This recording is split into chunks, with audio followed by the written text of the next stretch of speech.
Hello, I'm Tom McCusker and welcome to my introduction to the 100-point curves.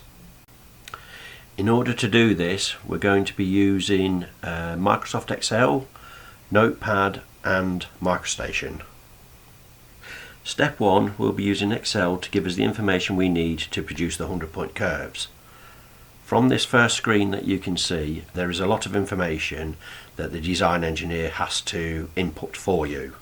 The information that we will be inputting as draftsmen will be the span, horizontal span length, and the attachment heights at support 1 and support 2. Okay, let's go and change the span lengths. So in this cell we are going to change it to, let's say, 50.5 meters. You can see there is a calculations not successful.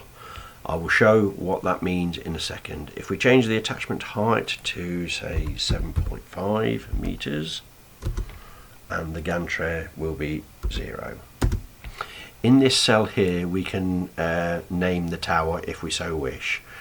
It is identified as 133 North bottom cross arm in this example.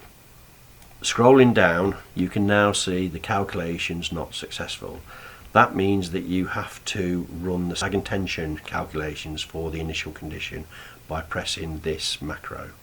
After a short while you can see that the calculations have been completed successfully. Now we switch to the final condition on the sheet, and the first thing that you notice is everywhere it says calculations not okay. What we have to do is hit the second macro, which is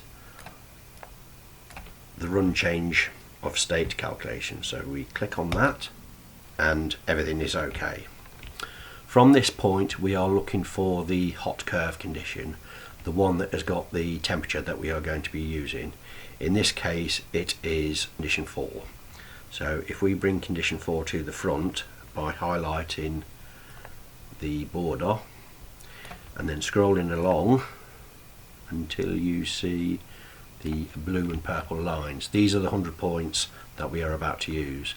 So if we select all the points, scroll right down and then copy those points, we are then going to drop them into Notepad.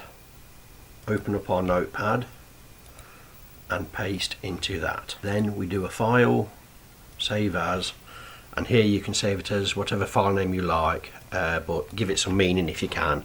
So what I'm looking for here is bottom cross arm left, and I'm going to save it on the desktop for this example. That concludes the first part of this tutorial. The second part will focus on what we now do with the 100 points and how we create curved insulator discs in the final drawing. I'm Tom McCusker and this has been a presentation for Balfour Beatty. Thank you very much.